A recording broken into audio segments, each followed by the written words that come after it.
Vous ne le savez peut-être pas, mais il y a un peu plus de 23 ans, One Piece est passé à un cheveu de ne tout simplement jamais voir le jour. Les centaines de chapitres qui nous ont bercés ces 23 dernières années, les innombrables personnages et arcs qui ont marqué plusieurs générations de lecteurs, tout ça a failli être réduit à néant par un seul homme. C'est une histoire incroyable que je vais vous raconter dans ce nouvel épisode de Maxi SBS, votre rendez-vous culture autour de One Piece. Avant de commencer, je vous invite à rejoindre l'équipage en vous abonnant à la chaîne et vivre l'aventure One Piece tous ensemble. Et bien sûr, les premiers modèles de la Tsunachi Imperial Collection sont toujours dispo si vous souhaitez soutenir notre travail et de nouveaux modèles arrivent en fin de semaine. On ne perd pas plus de temps et on lance ce nouvel épisode de Maxi SBS. Replaçons-nous tout d'abord dans le contexte. À l'époque, Oda n'a qu'un seul rêve, celui de voir son manga être sérialisé dans le Shonen Jump, afin d'avoir la chance de voir chaque semaine de nouveaux chapitres être publiés et proposés aux lecteurs. Avoir la chance d'être publié dans le Shonen Jump révèle de l'exploit et c'est un rêve que seule une poignée d'élus peuvent atteindre. Et pour Oda, la route n'a pas été de tout repos. Takanori Asada s'est exprimé au micro de la radio TBS pour nous livrer une anecdote assez folle sur la façon dont One Piece a failli ne jamais exister tel qu'on le connaît aujourd'hui. Pour ceux qui l'ignorent, Asada est le tout premier éditeur de One Piece et c'est lui qui était en charge du manga dès le tout premier chapitre, et ce jusqu'au chapitre 177 de l'œuvre. Il dévoile que le tout premier prototype du premier chapitre présentait simplement Luffy en train de sauver un village, puis Oda a décidé de plus se concentrer sur Luffy dans les versions suivantes. Mais ces premières versions n'étaient pas au goût de tous les responsables éditoriaux. Ce n'est pas une, ni deux, mais 3 fois qu'Eiichiro Oda s'est fait recaler par les responsables du Shonen Jump. Asada, qui était membre de la rédaction, était vraiment très frustré et en voulait énormément à ses patrons de la rédac. Il souhaitait réellement donner sa chance à Oda et travailler sur One Piece et il harcelait ses collègues du matin au soir dans les restaurants pour essayer de comprendre comment il faisait pour passer à côté d'une œuvre aussi extraordinaire et avec autant de potentiel. Et parmi les éditeurs qui ne croyaient pas en One Piece, il y en avait un en particulier, Katsuhiko Torishima. Selon lui, il y avait peu de chances qu'une œuvre comme One Piece connaisse un jour le moindre succès. À ses yeux, le personnage de Luffy, dont la capacité était d'avoir un corps élastique et d'étendre ses membres, n'aurait jamais les épaules pour endosser le rôle principal au sein d'une œuvre.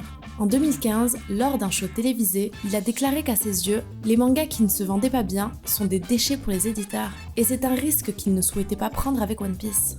Mais finalement, un jour, après une longue discussion de plus de 2 heures, sous l'insistance de ses collègues, Torishima cède et donne son feu vert pour la sérialisation du manga d'Eiichiro Oda.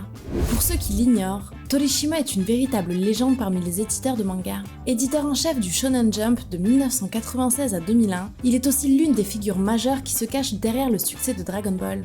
Il a été l'éditeur attitré de Toriyama sur Dr. Slump et Dragon Ball et est à l'origine de décisions majeures concernant ces 2 œuvres qui ont largement contribué à leur succès. La liste de ses succès serait trop longue à lister dans cette vidéo et ce n'est pas le sujet, mais gardez en tête qu'il s'agit de quelqu'un qui connaît extrêmement bien son métier. Sa réticence à publier One Piece avait donc un poids considérable, puisque ce n'est pas n'importe qui et on est réellement passé tout près de ne jamais voir l'œuvre d'Eiichiro Oda être popularisée par le magazine. C'est pourquoi lorsque la décision de publier One Piece a enfin été prise, Eiichiro Oda s'est adressé directement à Torishima et n'est pas passé par 4 chemins. Il lui a tout simplement adressé une requête. Celle que si One Piece devenait un jour populaire, il reviendrait auprès d'Oda pour admettre sa défaite. Quelques années plus tard, One Piece devient un véritable phénomène et la licence la plus populaire du magazine. Luffy devient une icône à part entière et marque l'histoire du manga, gagnant le cœur des fans par sa personnalité si spéciale et ses différentes aventures. Le même Luffy que Torishima, jugé indigne d'être le personnage principal d'un manga.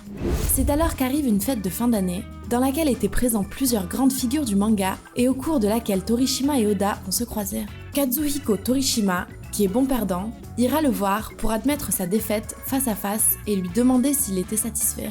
Asada, qui est l'un des tout premiers à avoir cru au destin de One Piece, a admis qu'il avait été très heureux d'entendre ces mots plusieurs années plus tard. C'est une histoire assez incroyable et avant de finir, je voulais vous livrer une petite anecdote supplémentaire vraiment touchante concernant les débuts de One Piece. Lorsque le tout premier volume a été disponible en magasin, Eiichiro Oda et Asada sont partis se cacher dans une librairie. Ils attendaient de voir le premier client qui achèterait ce premier volume afin de voir quel genre de personne s'intéresserait à One Piece. Ils poussèrent un cri de joie en voyant un jeune garçon entre 12 et 15 ans se procurer l'œuvre, puisque la volonté d'Oda était vraiment de toucher cette génération à l'époque. Asada, inconditionnel de One Piece depuis le début, avoue qu'il se tenait parfois derrière les gens qui lisaient le Jump dans le métro afin de voir leur réaction en lisant One Piece. Et quand un passager commettait l'affront de sauter le chapitre de One Piece, il devenait fou intérieurement. Likez cette vidéo si elle vous a plu, c'est très important pour aider son référencement. C'est vraiment un plaisir pour moi de travailler sur les maxi SBS afin de développer votre culture autour de One Piece et des mangas. J'espère que vous aurez pris autant de plaisir à le regarder qu'on a eu à le réaliser. N'hésitez pas à me dire en commentaire quel sujet autour de One Piece ou d'autres mangas vous aimeriez voir abordé dans de prochains épisodes. Je lis vraiment tous les commentaires et j'essaie de répondre à un maximum. N'oubliez pas de vous abonner et d'activer les notifications pour ne pas manquer les prochaines vidéos, on en sort plusieurs par semaine. Quant à moi, je vous donne rendez-vous très vite pour de nouvelles aventures et d'ici là, portez-vous bien. À bientôt sur All Blue Channel.